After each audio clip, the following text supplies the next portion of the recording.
আসসালামু আলাইকুম ভাই, বিদেশ যাবেন, প্রবাস জীবনে পাড়ি জমাবেন, লাখ লাখ টাকা কামাবেন, আপনি স্বপ্নে বিভোর, তাহলে এই কন্টেন্টটি আপনার জন্য। প্রিয় দর্শক, প্রবাস পাতা চ্যানেলে আপনাদেরকে স্বাগত।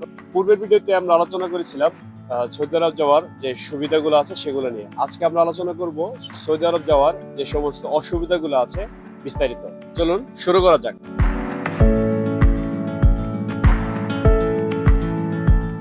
নাম্বার ওয়ান, প্রথমেই আপনারা যে ভিসা নিয়ে যাচ্ছেন, প্রথমেই সেই ভিসাটা কোন ক্যাটাগরি ভিসা সেটা আমরা জানতে পারি না।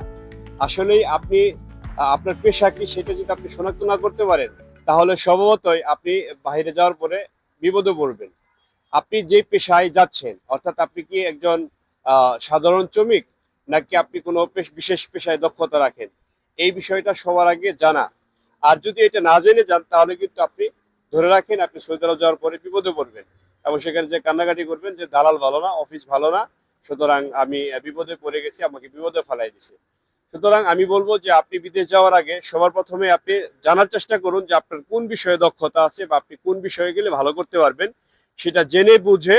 এবং আপনার যে এজেন্ট বা আপনার যে অফিসের সাথে কাজ করতেছেন সেই রিক্রুটিং এজেন্সির সাথে কথা বলে একটা নির্দিষ্ট ভিসায় আপনি যান। আশা করি আপনি এই সমস্যা থেকে উত্তরণ হতে পারবেন এবং আপনি ভালো করতে পারবেন। নাম্বার দুই, আপনি যেই সমস্যাটায় পড়বেন সেটা হলো যে আপনি কাজ শিখে যান নাই, আপনি অদক্ষ একজন শ্রমিক। তো এই যে দক্ষতা অর্জন করেন নাই, এজন্য কিন্তু আপনি একটা ভারী মুসিবতে পড়ে যাবেন। এই জন্য বিদেশ যাওয়ার আগে সবার আগেই যে কোনো একটা পেশায় আপনার পছন্দসই, আপনি পারবেন এরকম যে কোনো একটা কাজ সঠিকভাবে শিখেন, ভালোভাবে দক্ষতা অর্জন করেন। আপনি দক্ষতা অর্জন করে যখন বাইরে যাবেন, তখন দুইটা জিনিস পাবেন, একটা হলো অর্থ, দ্বিতীয় হলো সম্মান।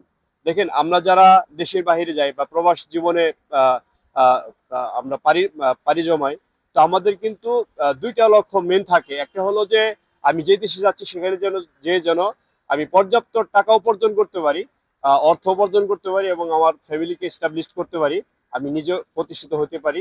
আর দ্বিতীয় যে লক্ষ্যটা থাকে সেটা হলো সঠিক সম্মান পাওয়া। তো এখন আপনি যদি একজন অদক্ষ কর্মী হয়ে যান, আপনি কোনো কাজই জানেন না, তাহলে কিন্তু নিশ্চিত আপনি ধরা খাবেন এবং যাওয়ার পরে কিন্তু আপনি আপনার ফ্যামিলিকে বিপদে ফেলাবেন, আপনাকে বিপদে ফেলাবেন এবং যে এজেন্সির মাধ্যমে যাবেন তাদের কিন্তু বদনাম হবে এবং তাদেরকে আপনি কিন্তু ওখানে যা অকথ্য ভাষায় গালিগালাজ করা ছাড়া আপনার কোনো উপায় থাকবে না। কাজেতেই আপনি অবশ্যই বিদেশ যাওয়ার আগে আমার পরামর্শ থাকবে যে আপনি যদি বিদেশ যাওয়ার পরে কান্নাকাটি না করতে চান, বিপদে না পড়তে চান, তাহলে অবশ্যই অবশ্যই যে কোনো একটা কাজ, বাইরে কাজ শিখতে তো কোনো এমন না যে কাজ শিখতে আপনার লাখ লাখ টাকা খরচ হচ্ছে। আমাদের বাংলাদেশে অসংখ্য ট্রেনিং সেন্টার আছে, সরকারি বেসরকারি। আপনি সেখান থেকে মাত্র 2 থেকে 3 মাস বা ম্যাক্সিমাম 6 মাসের একটা প্রশিক্ষণ নেন। সেখান থেকে প্রশিক্ষণ নিয়ে আপনি কাজ শিখে দেশের বাইরে যান, এতে অর্থ এবং সম্মান দুটোই পাবেন। নাম্বার তিন, যে সমস্যাটা হয় সেটা হলো ভাষা না জানা। এটাকে বলা যায় যে ভাষাগত অদক্ষতা। আপনার যদি ভাষার সঠিক জ্ঞান না থাকে, আপনি যেই দেশে যাবেন সেই দেশের কি ভাষা, আরবি না ইংরেজি নাকি অন্য কোনো ভাষা, সেই ভাষা সম্পর্কে আগে সঠিক তথ্য নেন। সেই তথ্য নেওয়ার পরে আপনি ওই ভাষা সম্পর্কে বিদেশ যাওয়ার, এমন না যে আপনি পাসপোর্ট করছেন, এজেন্সিতে পাসপোর্ট দিয়ে দিচ্ছেন আর কালকে আপনি ফ্লাইট হয়ে গেল। দেখেন, একটা পাসপোর্ট জমা দিলে কমপক্ষে 2 থেকে 3 মাস সময় লেগে যায় ভিসা করতে করতে, ফ্লাইট নিতে নিতে। তো আপনি যদি সৌদি আরব যান অথবা ইউরোপে যান, যে দেশে যান না কেন, যদি সৌদি আরব যান সেক্ষেত্রে আরবি অথবা ইংরেজি, আর ইউরোপে গেলে অবশ্যই ইংরেজি। তো এই দুটা ভাষার উপরে যদি আপনি দক্ষতা অর্জন করতে চান, তাহলে মোটামুটি 2 থেকে 3 মাস যদি আপনি প্র্যাকটিস করেন, আপনি যদি এইচএসসি অথবা এইচএসসি পাস করা একজন স্টুডেন্ট থাকেন বা লেখাপড়া করে থাকেন, তাহলে কিন্তু আপনার জন্য আরো সহজ, খুব সহজে কিন্তু ভাষাটা আপনি শিখতে পারতেছেন।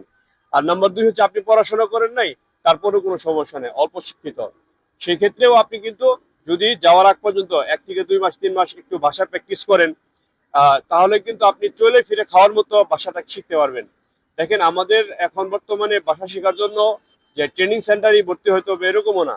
আপনি সবসময় ইউটিউব বা অনলাইনে পড়ে থাকতেছেন, এরকম অযথা ফেসবুক স্ক্রল করতেছেন বা ইউটিউবে ভিডিও দেখতেছেন, নাটক সিনেমা দেখে সময় নষ্ট করতেছেন। আপনি এই মূল্যবান সময়টা নষ্ট না করে আপনি যদি ইউটিউব থেকেও কিছুটা ভাষা শেখার চেষ্টা করেন, তাহলে কিন্তু ওই দেশে যাওয়ার পরে যে কোম্পানিতে কাজ করবেন তাদের ডিরেকশন বুঝতে পারবেন এবং বাজার সদাই করে খেতে পারবেন। আপনার ব্যক্তিগত প্রয়োজনে যখন বাহিরে যাবেন, তখন কিন্তু আপনি আপনার নিজের যে ভাষাটা লাগবে বা যে কথাবার্তা বলা লাগবে সেটা আপনি নিজে বলতে পারবেন এবং তাদের কথা বুঝতে পারবেন। অর্থাৎ আমি বলতেছি যে যে কোনো উপায়ে হোক, যদি আপনার 6 মাস সময় বেশিও লাগে তাহলেও আমি বলবো যে ভাষা শিখে যান, তাহলে আপনি অবশ্যই বিদেশ যেয়ে ভালো করতে পারবেন। আর তাছাড়া যদি আপনি বিদেশ যান তাহলে অবশ্যই ভাষাগত একটা সমস্যায় পড়বেন, এবং অনেক সময় ভাষা না জানার কারণেই দেখা যায় যে আপনি বেতন যেটা বলার কথা ছিল সে দেওয়ার কথা ছিল তার থেকে আপনি অনেক কম বেতন পাচ্ছেন। এই জন্য আমি আপনাকে রিকোয়েস্ট করবো ভাই, অনুরোধই করবো যে অবশ্যই অবশ্যই আপনি ভাষাটা শিখে যান, আপনি ভালো থাকবেন, ভালো করতে পারবেন। চতুর্থ নাম্বার যেটা আসতেছে সেটা হলো যে আপনি যেই পেশায় বিদেশ যাচ্ছেন, অর্থাৎ আপনি কি জেনারেল পেশায় যাচ্ছেন, স্কিল ওয়ার্কার হিসেবে যাচ্ছেন নাকি আনস্কিল হিসেবে যাচ্ছেন, সেটাকে আগে আপনি নিজে বোঝার চেষ্টা করেন। অর্থাৎ আপনি অবশ্যই অবশ্যই স্কিল ওয়ার্কার হিসেবে বিদেশ যাওয়ার চেষ্টা করবেন, একজন দক্ষ কর্মী হয়ে যাওয়ার চেষ্টা করবেন। আর আপনি যদি অদক্ষ হয়ে যান সেক্ষেত্রে অবশ্যই একটা নির্দিষ্ট পেশায় যাওয়ার চেষ্টা করবেন। আপনি যদি ভাষা শিখে, এরকম অনেক প্রতিষ্ঠান আছে যেমন হোটেল রেস্টুরেন্ট, আবাসিক হোটেলের অথবা হাউস কেয়ারটেকার, এরকম বিভিন্ন পেশা আছে। এগুলোতে যদি যান তাহলে অবশ্যই ভাষাটা শিখে যান। তো আপনি যদি বিচার পেশাগত যে ব্যাপারটা, অর্থাৎ আপনি জেনারেল পেশা যাচ্ছেন নাকি কোনো প্রফেশনাল স্কিল ওয়ার্কার হিসেবে যাচ্ছেন, এই বিষয়টা না জেনেই, আপনার অফিসে কথা না বলে, অর্থাৎ যে এজেন্সির মাধ্যমে যাচ্ছেন তাদের সাথে বিস্তারিত না জেনেই, না দেখেই আপনি অনুমানে চলে গেলেন বা শুধু মুখের কথায় বিশ্বাস করে চলে গেলেন, তাহলে কিন্তু আপনি নিশ্চিত বিপদে পড়বেন। এই জন্য ভাই, আপনার প্রতি আমার বিনীত অনুরোধ থাকবে যে অবশ্যই অবশ্যই আপনি যেই পেশায় যাচ্ছেন, যেই বিষয়ে যাচ্ছেন, যাওয়ার আগে ওই বিষয়ে আপনি কত টাকা স্যালারি পাবেন, কত টাকা আপনার কয় ঘন্টা ওভার টাইম পাবেন, কয় ঘন্টা কাজ করতে হবে, আপনার থাকা খানার যে খরচ এটা কে দিবে, এই সমস্ত বিষয়াদি বিস্তারিত জেনে বুঝে আপনি বিদেশ যাবেন। তাছাড়া যদি আপনি যান এগুলো না জেনে অনুমানের উপর, তাহলে কিন্তু নিশ্চিত বিপদে পড়বেন। এই জন্য এই ব্যাপারটা খেয়াল রেখে আশা করি আপনি ভিসার জন্য প্রসেস করতে দিবেন। 5 নাম্বার যে ব্যাপার সেটা হলো যে এটা যদিও 5 নাম্বার, কিন্তু এটাই সবচেয়ে প্রধান। আপনি যে এজেন্সির মাধ্যমে বা যে ব্যক্তির মাধ্যমে প্রবাসে পাড়ি জমানোর চিন্তা করছেন, সেই ব্যক্তি সম্পর্কে আগে জানুন, সেই এজেন্সি সম্পর্কে আগে জানুন। আপনি যদি অপরিচিত এরকম একজন ব্যক্তির মাধ্যমে শুধু ফেসবুকে সার্কুলার দেখলেন আর আপনি হুমড়ি খেয়ে পড়লেন, তো দেখা যাবে যে আপনি ধরে রাখেন যে 90% শতকরা যে আপনি বিপদে পড়ে যাবেন।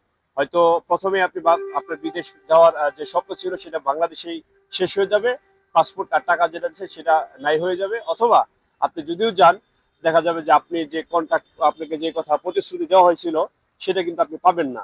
এই জন্য ভাই, আপনি যেই পেশাই যান না কেন, যেই দেশেই বিদেশ যান না কেন, অবশ্যই অবশ্যই আপনি যার মাধ্যমে যাচ্ছেন সেই এজেন্সি বা সেই ব্যক্তি বিশ্বস্ত কিনা, এবং পূর্বে তার এই বিষয়ে কাজ করার অভিজ্ঞতা দক্ষতা আছে কিনা, এই সমস্ত বিষয় খুঁটিনাটি জেনে তারপরে বিদেশ যাওয়ার চিন্তা ফিকির করবেন। আর আরেকটা ব্যাপার হলো যে আপনাকে যেই ভিসা সম্পর্কে বলতেছে সেই ভিসার বেতন ভাতা কত, সেটা সরকারিভাবে অনুমোদিত কাজ কিনা এবং সেটা বৈধ ভিসা কিনা, এই সমস্ত বিষয় এজেন্সির সাথে বিস্তারিত কথা বলে আপনি তখন বিদেশ যাওয়ার সিদ্ধান্ত নেবেন। আর একটা ব্যাপার গুরুত্বপূর্ণ, সেটা হলো যে আপনি যে এজেন্সির মাধ্যমে বা যে ব্যক্তির মাধ্যমে আপনি যে আর্থিক লেনদেন করতেছেন এটা সুনির্দিষ্ট একটা প্রমাণপত্র রেখেই টাকা পয়সা লেনদেন করবেন, নচেত কিন্তু আর্থিক ক্ষতি হওয়ার সম্ভাবনা থাকে। এই জন্য এই বিষয়টা খুবই সেন্সিটিভ। আমি বিনীত অনুরোধ করবো যে আপনারা অবশ্যই অবশ্যই যার যার পরিচিত ব্যক্তি বা ট্রাস্টেড যে পার্সন আছে তাদের মাধ্যমেই দেশের বাহিরে যাওয়ার জন্য আপনারা প্রস্তুত হন। ধন্যবাদ প্রবাস পাতা চ্যানেলের সাথে থাকার জন্য। আমাদের চ্যানেলে প্রতিনিয়ত প্রবাস সংক্রান্ত বিভিন্ন তথ্য আমরা শেয়ার করব। প্রবাস জীবনের সুবিধা অসুবিধার এই সমস্ত বিষয়গুলো নিয়ে খুঁটিনাটি আমরা আলোচনা করব।